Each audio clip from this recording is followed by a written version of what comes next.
जो खुदा और मोहब्बत है उसने तो अल्लाह के शुक्र है रिकॉर्ड तोड़ दिए। देखें ये ये ये So I was reading your interview somewhere and उसमें आपने कहा कि आप कराची अदाकार बनने नहीं आए थे। अब मेरी बिल्डिंग का अगर गार्ड है वो कहता है मुझे एक्टिंग का शौक है, तो मैं उसे कहता हूँ यार आप गार्ड हो ना, आप कि मैं जो बोलूंगा ये वो सुनेंगे, मैं जो करूंगा ये वो देखेंगे, जी तो अच्छा आपको रहेगा। मैसेज किया है अवैस खान ने, कह रहे हैं कि आप सराइकी हैं। तो वो इंडिया से जो मैसेजेस आते हैं तो वो ज्यादा खुशी इस बात की होती है कि बताना नहीं चाहिए, लेकिन खैर कोई मसला नहीं, अगर कोई और करेगा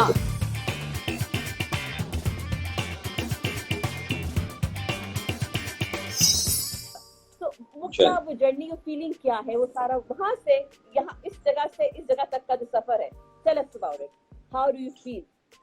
अच्छा, पहले तो ये है कि ये अब हमें लग रहा है कि इस जगह से इस जगह का सफर तो सफर होता है, इस सफर का ना कोई वो नहीं होता। शुरू का तो पता होता है कि यहाँ से शुरू हुआ, कि वो मुझे पता है मैंने कहाँ शुरू किया, लेकिन जाना कहाँ तक है, पहुंचना कहाँ तक है, वो कुछ लिमिट नहीं होती और होनी भी नहीं चाहिए।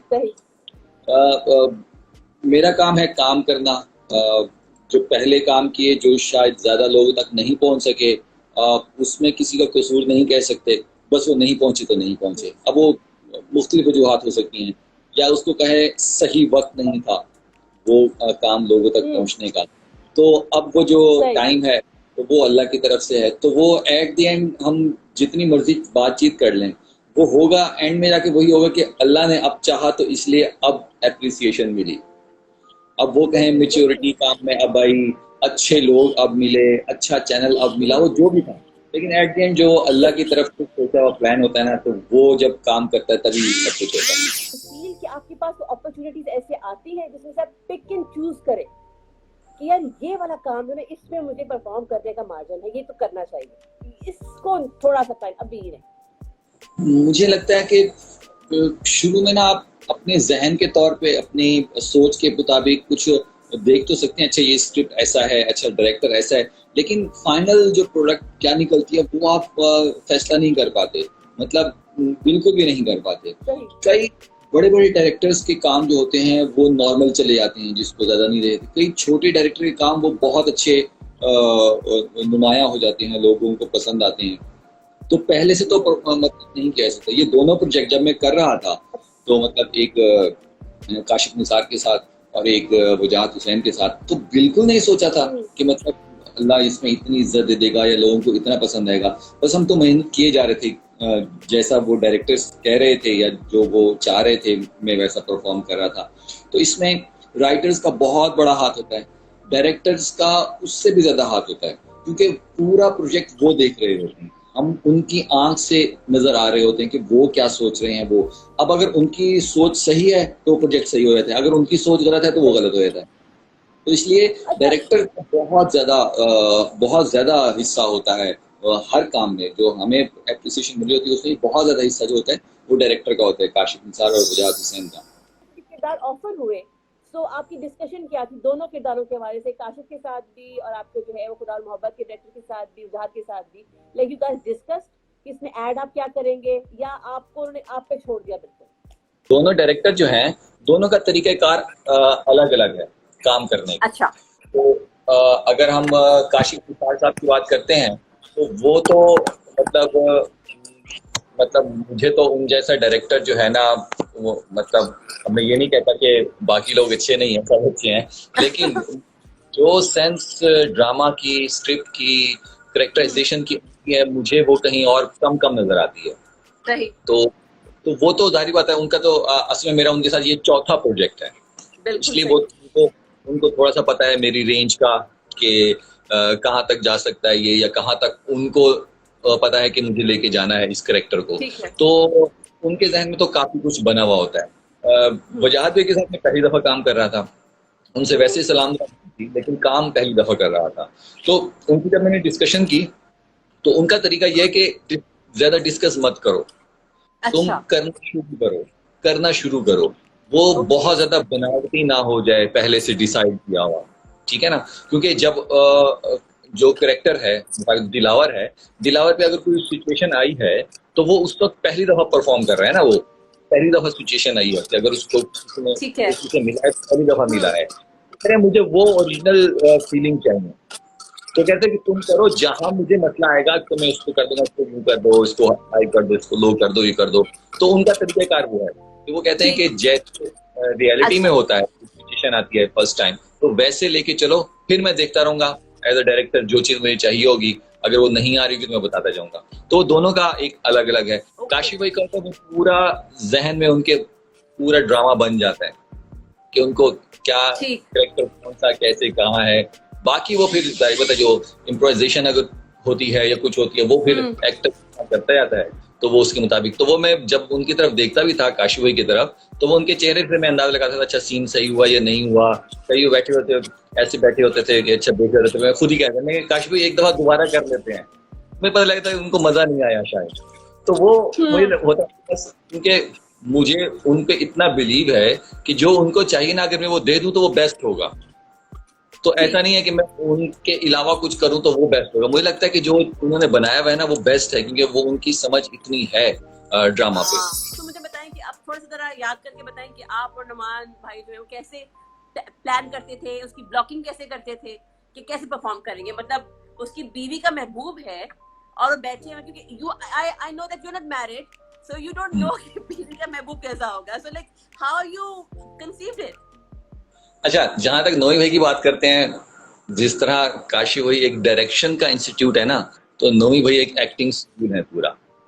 तो ठीक। मतलब उनके सामने परफॉर्म करना, मैं उनके साथ तीन प्रोजेक्ट कर चुका हूँ, ठीक है। अभी भी मेरे जहन में वो दी नोमान इजाज हैं। बेशक साथ मैंने 3 दफा उनके साथ काम कर लिया, महीनों काम कर लिया, लेकिन वो दी नोमान इजाज हैं। मतलब वो उनका रुतबा या उनका मयार जो है ना, वो जरा सा भूल नहीं सका। बेशक वो जितना, मतलब वो मिलते हैं तो पप्पी करते हैं, वो थप्पड़ मार देते हैं, कोई अच्छा सीन होता है तो कोई चीज उठा के मार देते हैं, बड़ा अच्छा सीन हुआ है, लेकिन वो नुमानी जात है। तो मतलब मेरी उम्र जितनी, उन्होंने उतना काम किया, तो मतलब वो कंपैरिजन आता ही नहीं है ना। तो वो तो हम छोड़ दें कि मैं उनके सामने परफॉर्म कर रहा था, मैं उनके सामने परफॉर्म कर ही नहीं सकता। तो वो तो सिर्फ ये था कि जितना वो मुझे इजाजत दे रहे थे, मैं उतना परफॉर्म कर सका। तो मैं तो बस ये तक पूछ लेता था कि अच्छा कैसे, थोड़ा ये, तो वो कुछ वो बता देते, कुछ काशी बताते थे, फिर उसमें कुछ मैं अपनी तरफ से कुछ डाल देता था। तो वो मैं हर सीन डिस्कस करता था काशी भाई से भी और नुमान इजाज से भी, क्योंकि वो दोनों बिल्कुल साथ प्रोडक्शन भी करते हैं, साथ दोनों भाइयों जैसे हैं आपस में। तो मैं दोनों से ही, ये मेरे ध्यान में यूं आ रहा है, यूं आ रहा है, यूं आ रहा है। तो वो नो, बहुत ज्यादा उनका प्यार है मेरे साथ, और मैं जितना कर पाए उसमें बहुत ज्यादा उसमें उनका हाथ है। तो अभी के लिए आपका एक इंटरव्यू में आपने जिक्र किया कि आप राइटर नहीं है, आपसे लिखा नहीं जाता, आप लिखना नहीं चाहते, मगर आपसे जबरदस्ती लिखवाया जाता है। सो क्या कहा जाए, किस्मत आपको सिर्फ लेके जा रही है। देखें, एक तो जो लिखवाता है मुझसे, वो उनका प्यार होता है, वो जबरदस्ती जो होता है ना, वो उनका प्यार होता है। और मैं फिर कोशिश करता हूँ, क्योंकि वो मेरे पे जब जिम्मेदारी आए तो फिर जाहिर बात है वो फिर निभानी पड़ती है। अब अगर मैं अपनी बात करूँ कि मैं अगर थिएटर मैंने पढ़ा, तो अगर मैं उसमें कहूँ तो वो जियामुद्दीन सर जो हैं, सर जियामुद्दीन सर हैं, वो उनकी वजह से मैं पढ़ सका। मेरे पास नेपा में फीस भरने के पैसे भी नहीं थे। अगर वो मुझे स्कॉलरशिप ना देते तो मैं पढ़ भी ना पाता। तो अगर मैं पढ़ा हूँ नेपा से, तो सर जियामुद्दीन साहब की तरफ से वजह से।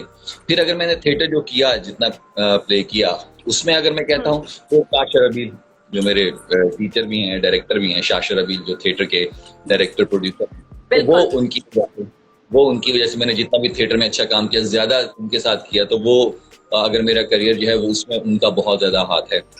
फिर अगर टीवी की बात करता हूँ, तो हर जिस के साथ मैंने काम किया वो मेरा टीचर है, उससे मैंने बहुत सीखा।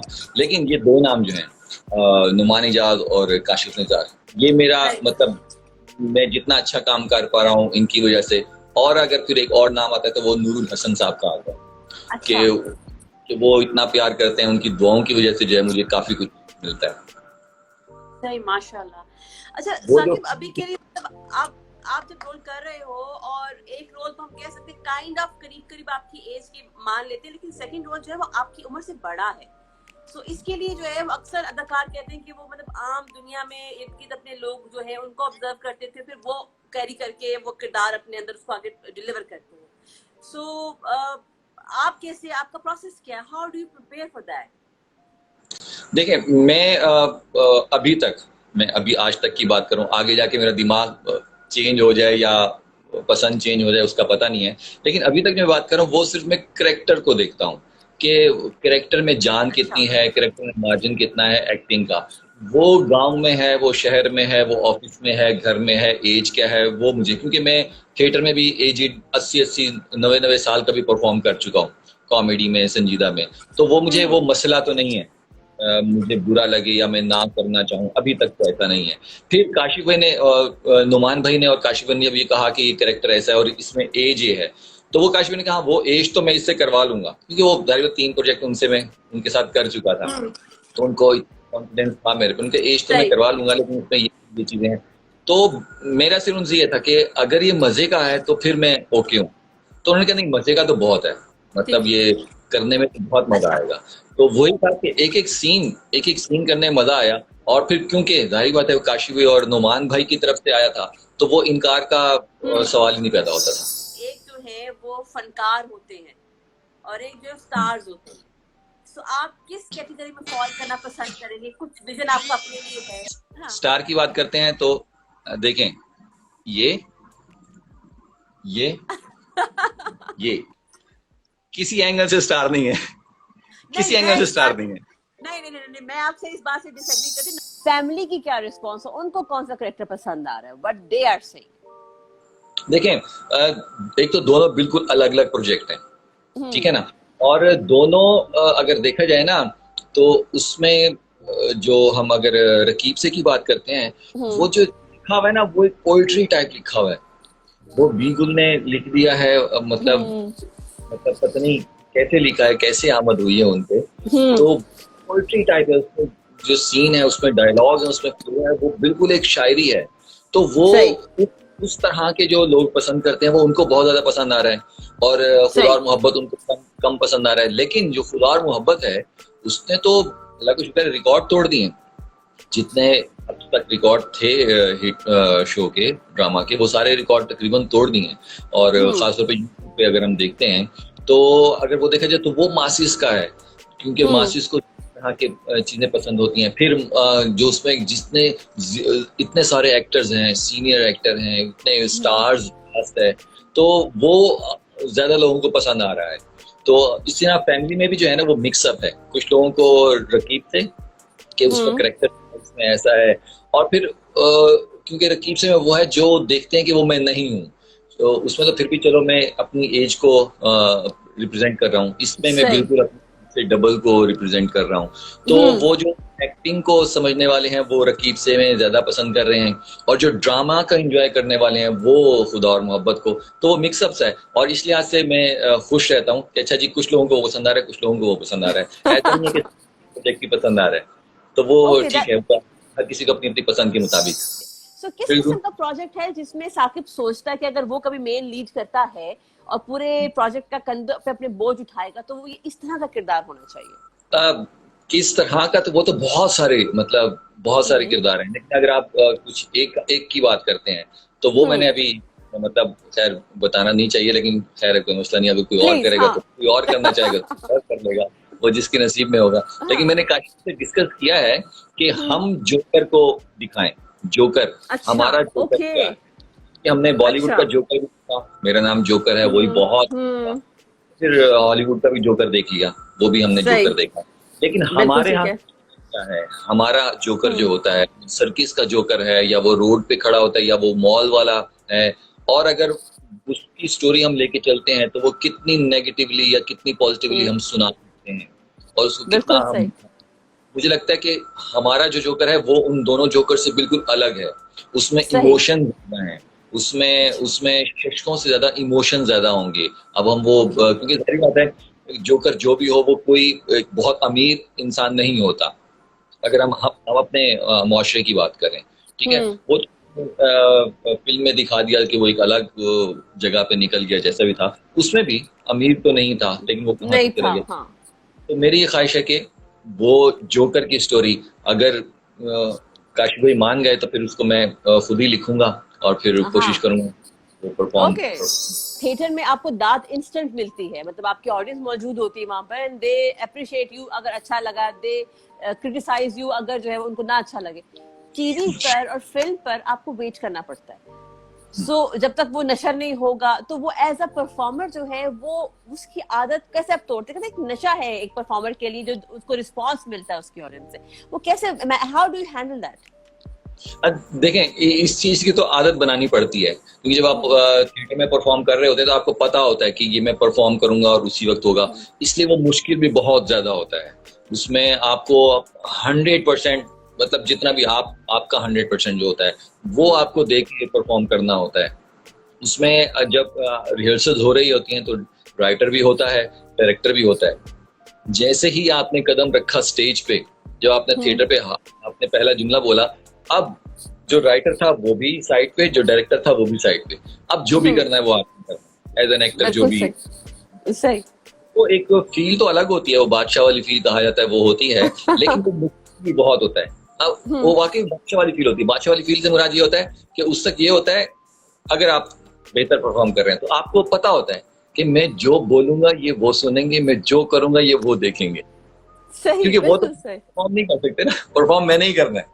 तो इस वक्त मुझसे लाखों अमीर बंदे या मुझसे लाखों ज्यादा बड़े हर लिहाज से वो सारे सामने बैठे होंगे, लेकिन इस वक्त वो सिर्फ मुझे देखेंगे, तो वो फील जो होती है ना, वो एक अलग फील होती है। बेशक बेशक। वो उसका कंपैरिजन हम टीवी या फिल्म से नहीं कर सकते। लेकिन उसके बरक्स जब हम फिल्म की बात करते हैं, फिल्म में आपका छोटा सा काम भी कितने लोगों तक पहुंचता है, क्योंकि वो ज्यादा लोग देखते हैं, वो होता है। थिएटर एक स्पेसिफिक ऑडियंस है उसकी, वही लोग देखने के लिए आते हैं, वही एंटरटेन होते हैं। तो अगर हम फिल्म की बात करते हैं, उसका विजन बहुत बड़ा होता है, उसका स्केल बड़ा होता है। वो मैंने कुछ फिल्मों में एक एक सीन भी किया, तो उसकी भी मुझे काफी अप्रिसिएशन आती थी, जिसको मैं नहीं बताता था कि मैंने सीन किया है कि नहीं किया, लेकिन वो ऑडियंस की तरफ से आता था, क्योंकि वो फिल्म देखी जाती थी हर जगह पे। सही। जब हम टीवी की बात करते हैं, टीवी तो फिर फिल्म से भी ज्यादा फैला हुआ है। और पहले टाइम था जब सोशल मीडिया पे इतना हम इतने एक्टिव नहीं थे, तो एप्रिसिएशन भी नहीं पहुंचती थी या बातचीत नहीं पहुंचती थी। अब तो रात को एपिसोड लगती है और सुबह जो है वो मैसेजेस लोगों के आए हुए होते हैं, और मतलब इस हद तक पता चल जाता है कि एपिसोड कैसी थी। मैं सुबह के मैसेजेस से अंदाजा कि रात वाली एपिसोड कैसी थी। एपिसोड चलती है तभी पता चलता है कि वो सीन मजे का हुआ या नहीं हुआ, क्योंकि आपने बहुत अच्छा परफॉर्म किया, वो एंगल ही अच्छा नहीं था तो मजा नहीं आया। कभी कभी एंगल इतना अच्छा होता है कि वो हल्की सी सादा सी लाइन भी जो है वो एंगल की वजह से, म्यूजिक की वजह से, लाइट की वजह से वो बहुत अच्छी हो जाती है। तो वो सिर्फ और सिर्फ जो है ना, वो एक्टर का काम नहीं होता। लाइट कैसी हुई है उस सीन में डीओपी जो है वो उसका एंगल कैसे बना, आपका मेकअप आर्टिस्ट ने कैसे किया, वो उसका बहुत बड़ा हाथ होता है। मेकअप अजीब सा हो तो शक्ल अजीब सी लग रही होती है, तो वो बहुत सारे, मैं कहता हूँ स्पॉट बॉय का भी बहुत हाथ होता है कि अगर वो उसने आपको टाइम पे आके पानी दिया है, कुछ खाने पीने का आप दे रहे हैं, आप जरा फ्रेश हैं और अगर आप स्क्रीन पे सही नजर आ रहे हैं, तो इसमें उसका बहुत बड़ा हाथ है। तो हर बंदे का अपना अपना काम होता है, वो सब काम मिल के जो है ना वो फिर एक स्क्रीन बनती है, एक सीन बनता है। और मतलब सिर्फ एप्रिसिएशन एक्टर को मिलती है, लेकिन मैं हल्फिया कह रहा हूँ, इसमें सबका हिस्सा होता है, सबका। इसमें राइटर का, इसमें डीओपी का, इसमें एडी का, इसमें स्पॉट बॉय, हर किसी का हिस्सा होता है। और वो मैं जितनी भी एप्रिसिएशन मिलती है सबके हिस्से में कोशिश करता हूँ उनके तक पहुंचाऊं। अभी के लिए वेब सीरीज का दौर है और टीवी के अलावा, फिल्म के अलावा, थिएटर के अलावा जो है वो लोग अब वेब सीरीज में हम अपने अदाकारों को देखते हैं। और काशिफ भी एक वेब सीरीज जो है वो बना रहे थे, जिसका आई थिंक कैमरा क्लोज हो चुका हुआ है। आप उसका हिस्सा हैं, हम आपको उसमें देख पाएंगे? जी, और बहुत मजे का हिस्सा हूँ। और वो भी नुमान इजाज भाई और सबा कमर हाँ जी मेन पे हैं, और टॉपिक वो बहुत मजे का है, मैसेजेस में बहुत मजे का है। तो उसमें ही मैं मतलब बहुत मजे का मेरा किरदार है, और वो भी परफॉर्म करके बहुत, क्योंकि वो इससे पहले वही हुआ था रकीब से पहले, तो वो भी एडिटिंग पे है, और वो देखें कब वो Z5 पे चलेगा। बिल्कुल सही है।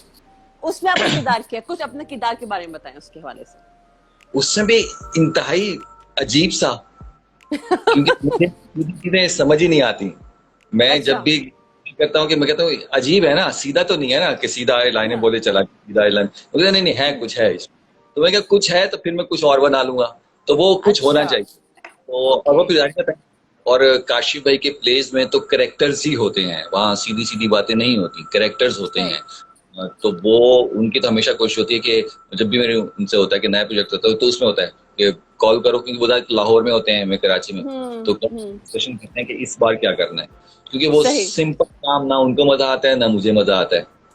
तो ये उनका प्यार है कि उनको मेरे साथ मजा आता है, लेकिन मतलब मुझे काशिफ भाई से मतलब पागलों की तरह प्यार है उनकी टैलेंट की वजह से, और जितनी रिस्पेक्ट, मतलब उन जैसा बंदा नहीं। एक तो डायरेक्टर एक अलग है, उनका हम्म। टैलेंट है, इंसान मतलब जरा बराबर उनमें गुरूर नहीं है, कोई मैं नहीं है। अभी तो दाद मिल रही है किरदारों के ऊपर। एक पॉइंट आएगा when you might perform a character जिसको देखकर लोग गालियां भी देंगे, वो इतना कोई ऐसा नेगेटिव कैरेक्टर होगा जो कि हर फनकार की ख्वाहिश होती है उसको मौका मिले।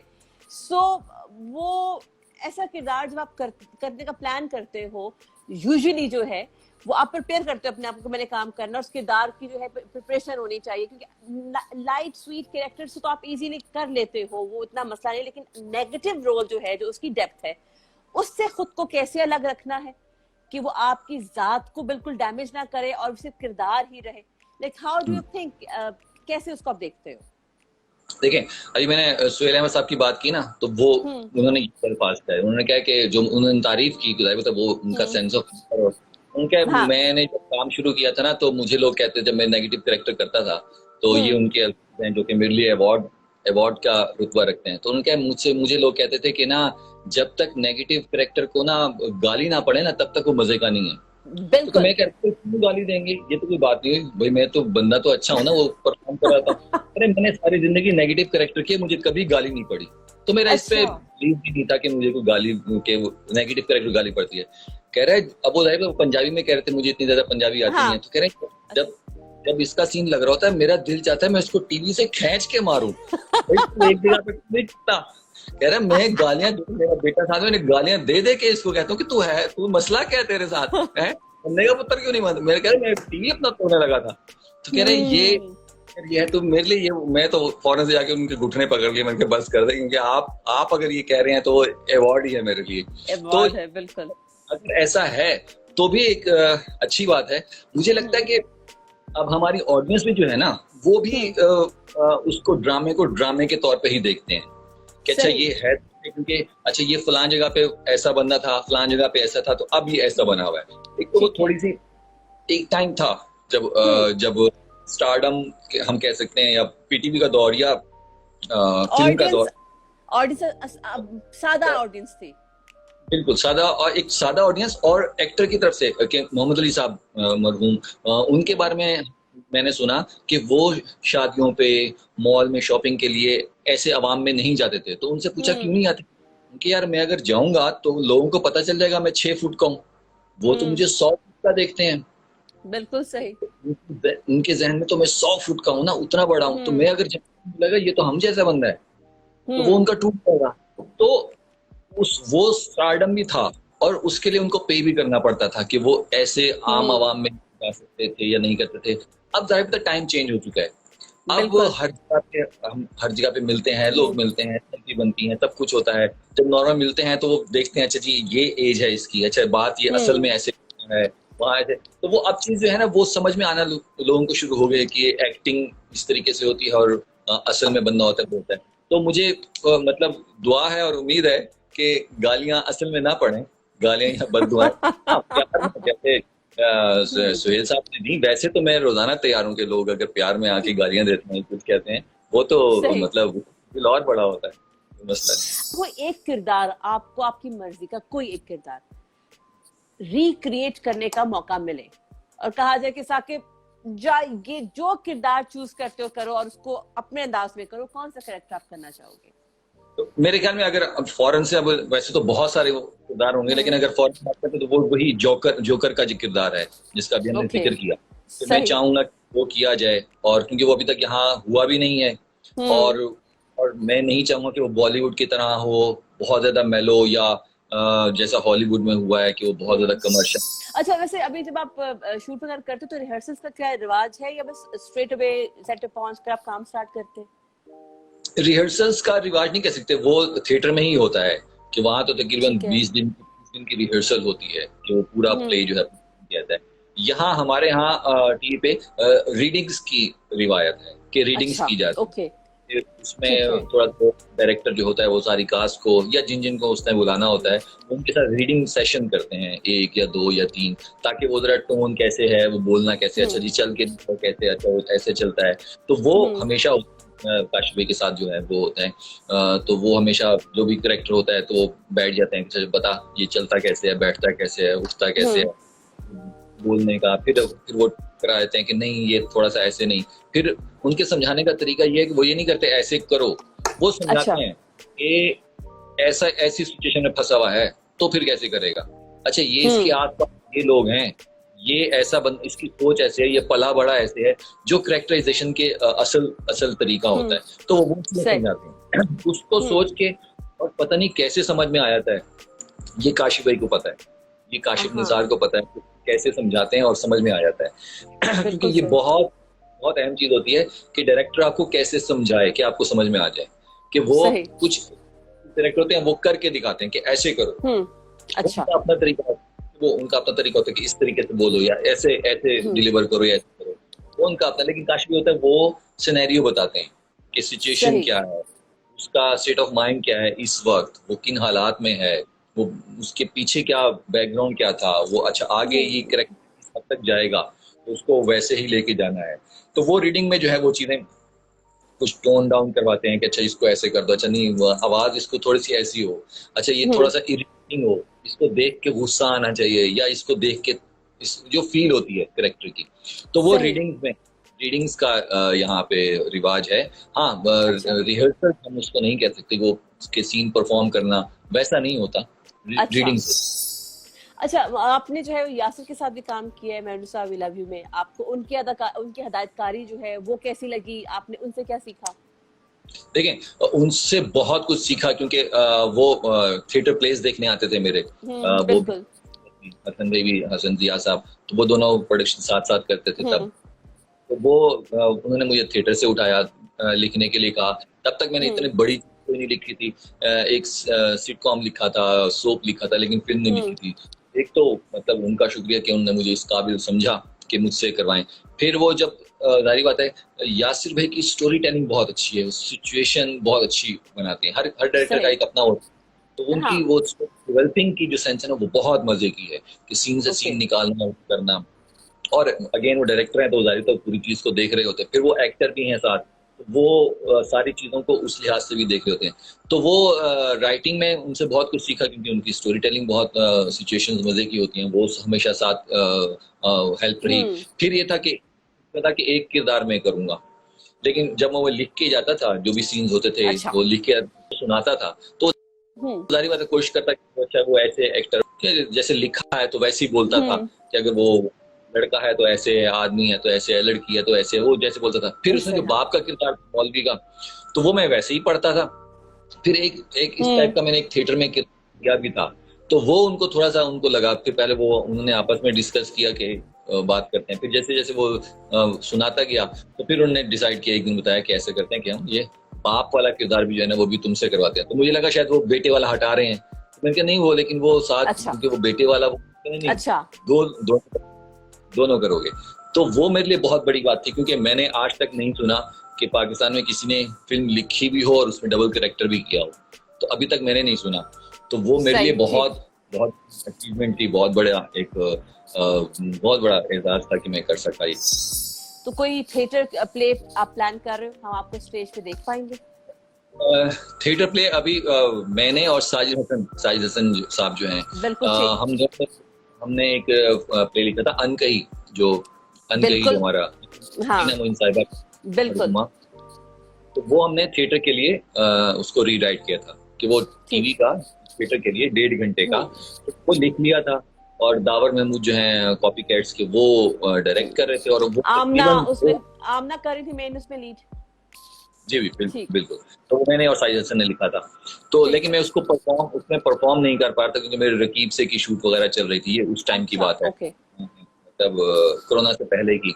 तो वो तकरीबन रिहर्सल उसकी पूरी हो गई थी, वो टेक पे जाने के लिए तैयार था कि 10 दिन बाद जो है उसने परफॉर्म होना था, तो वो फिर अल्लाह की मर्जी के कोरोना स्टार्ट हो गया, जिसकी वजह से वो रुक गया। अब वो कोरोना सही। खत्म हो तो फिर देखते हैं कि क्या हालात हैं कि वो वैसे फिर दोबारा से कैसे हो पाएगा। तो लेकिन यह है कि वो बहुत मजे का लिखा गया था, अनकही ओके। बिल्कुल कोई नए नए फ्लेवर के साथ नजर आता, लेकिन जाहिर बात है वो अनकही जो टीना मोइन वाला है वो वही होता। अच्छा, कभी ऐसा हुआ साकिब कि कोई ऐसा फैन मिला हो जिसने मतलब बहुत ही मोहब्बत का इजहार किया हो, प्यार का, अकीदत का, काम के हवाले से, और आपका जो है दिल को छू लिया हो? कोई ऐसा फैन, कोई ऐसा वाकया, एनीथिंग इंटरेस्टिंग? मतलब दिल को तो अभी इन्हीं दिनों, क्योंकि जो बाहर से आ रहे हैं, इंडिया से आते हैं तो एक थोड़ा सा ना पाकिस्तान से आते हैं वो तो मतलब अपने ही है ना सब है, लेकिन इंडिया से आते हैं तो वो हमारे ध्यान में जैसे कि ना कि दुश्मन मुल्क और ये वो जो तो बचपन में ध्यान में चीजें डाली हुई हैं जो कि हुकूमती इदारों तक कहें या अपर लेवल तक कहें या उसे मुझे तो क्योंकि मेरे काफी हिंदू दोस्त भी हैं जो पाकिस्तान में हैं, क्रिश्चियन दोस्त भी हैं, वो हम तो साथ बैठते हैं, साथ पढ़े हैं, खाना भी खाना हो जो भी होता है वो हम साथ रहते हैं। मुझे वो मेरे साथ अच्छे हैं, मैं उनके साथ अच्छा हूँ, तो हमारे दिलों में एक दूसरे की कोई ऐसी बातचीत नहीं है। तो वो इंडिया से जो मैसेजेस आते हैं तो वो ज्यादा खुशी होती है कि उन्होंने जो मैसेज किया है तो वो उन्होंने उस चीज को साइड पे कर दिया है कि ये पाकिस्तानी एक्टर है या पाकिस्तानी बंदा है और हम हैं, तो वो उस चीज को हटा के अगर तारीफ कर रहे हैं तो वो बहुत अच्छा लगता है कि जिस तरह हमारे दिल में बिल्कुल है कि मेरे अब्बू जो थे वो इंडिया से आए थे, तो वो एक अपनायत सी तो है। अब वो हालात हमारे हुकूमती हालात या जो भी मसले मसाइल हैं वो अपनी जगह वो एक अलग है, हम उससे भी इनकार नहीं कर सकते।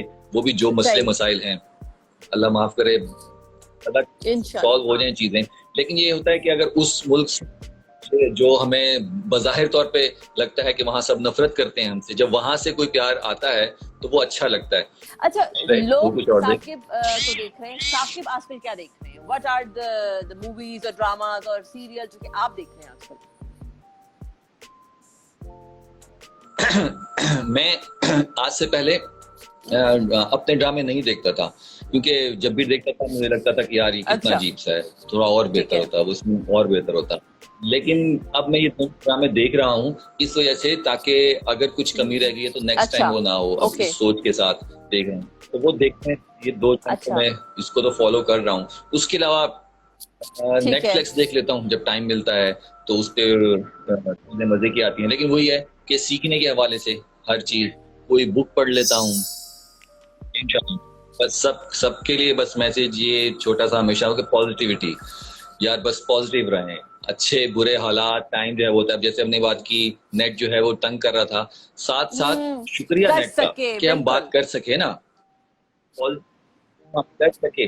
मतलब थोड़ा सा अगर 2 सेकंड के लिए 2 मिनट के लिए 3 मिनट के लिए नहीं कर सके तो ठीक है ना, लेकिन हम कर सके बहुत अच्छी बात है। तो इसलिए जब भी कोई मुश्किल आए, जब भी कुछ मसला हो जाए, तो वो कोशिश करें कि यार इससे बहुत बुरा हो सकता था कि वो नहीं हुआ, तो मतलब फिर बहुत अच्छा है ना, ये तो बहुत अच्छा है। तो वो बस हमेशा सबको ये कहता हूँ पॉजिटिव रहे, और पॉजिटिव रहने का इतना फायदा होता है, हम सोच भी नहीं सकते कि हम अगर दिमागी तौर पे पॉजिटिव रहे ना तो उससे बहुत फायदा होता है। तो नेगेटिविटी को हमेशा दूर रखें, नेगेटिव अगर कहीं से फील हो रही है तो उसको जरा दूर रखें और पॉजिटिव रहें, और इंशाल्लाह सब अच्छा रहेगा। किया है अवैस खान ने, कह रहे हैं कि आप सराइकी हैं। मेरी अम्मी सराइकी थी, तो उस लिहाज से मेरे मामू खालाएं वगैरह वो सारी सराइकी हैं, तो मुझे सराइकी आती है क्योंकि मैं बावलपुर पला बड़ा हूँ, तो उस लिहाज से मुझे सराइकी आती है। लेकिन क्योंकि यहाँ नॉर्मली अब्बू की जबान कहा जाता है, तो अब्बू मेरे हिंदुस्तान, तो उनकी लैंग्वेज वो राजस्थानी थी, मारवाड़ी एक लैंग्वेज, वो मुझे नहीं आती, वो मुझे आती नहीं है, समझ लेता हूँ, लेकिन वो क्योंकि मैं नानके में रहा अम्मी और अब्बू की डेथ के बाद, वो सराइकी मुझे अच्छे तरीके से आती है, तो उस लिहाज से। बाकी है अच्छा, एक और चीज जो अक्सर लोग मैसेजेस करते हैं, मैं सबको समझाने की कोशिश करता हूँ कि जो लोग एक्टिंग करना चाहते हैं, कि शौक है वो है, तो सबसे एक तो एजुकेशन अपनी पूरी करें, क्योंकि बहुत यंग लोग होते हैं और वो उसमें आप वालिदैन से लड़ना नहीं है, बहुत मसले मसाइल है यहाँ। जिस तरह आपको टीवी पे नजर आता है ना कि बस आप आएंगे और छा जाएंगे, ऐसा नहीं होता। होता, 10-12 साल लग जाते हैं, आपको स्ट्रगल करनी पड़ जाती है, तो उसके बाद जाके कुछ बेहतर शुरू होता है। तो वो आप जो कर रहे हैं तो वो बहुत अच्छा है। जरूरी नहीं है कि आप इस फील्ड में आए, ये सिर्फ टीवी की हद तक तो आपको लगता है ना कि बस ऐसे होता है, बाकी ये काम है। जैसे डॉक्टर है वो डॉक्टरी करता है, इंजीनियर है वो इंजीनियर करता है, इस तरह एक्टर्स हैं वो एक्टिंग करते हैं। इस चीज को समझें, इस चीज को समझें। सिर्फ इसमें ग्लैमर नहीं है, सिर्फ इसमें पैसे की वजह से लोग काम नहीं करते, तो ये उनका काम है। अब मेरी बिल्डिंग का अगर गार्ड है, वो कहता है मुझे एक्टिंग का है, तो मैं उसे कहता हूँ यार आप गार्ड हो ना, आप अगर आप भी एक्टिंग यहाँ कौन हिफाजत कौन करेगा? तो हर किसी का अपना अपना काम है, तो सब एक्टिंग में नहीं आ सकते। तो जो वाकई और इसमें टैलेंट है, तो टैलेंट कभी रुकता भी नहीं है, लेकिन वो है कि सही टाइम पे तरीके से, शॉर्टकट नहीं है।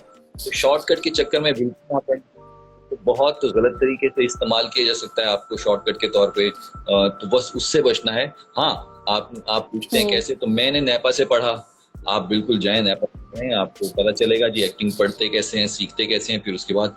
और ध्यान में रखिए जब टैलेंट अगर है तो वो कभी भी छुपेगा नहीं, वो एक ना एक टाइम पे सामने आएगा, लेकिन वो सही तरीके से अगर उसको किया जाए। तो शॉर्टकट के चक्कर में ना पड़े कि बस मुझे चांस दिला दें, चांस दिला दें, ऐसा नहीं होता, ऐसा नहीं होता।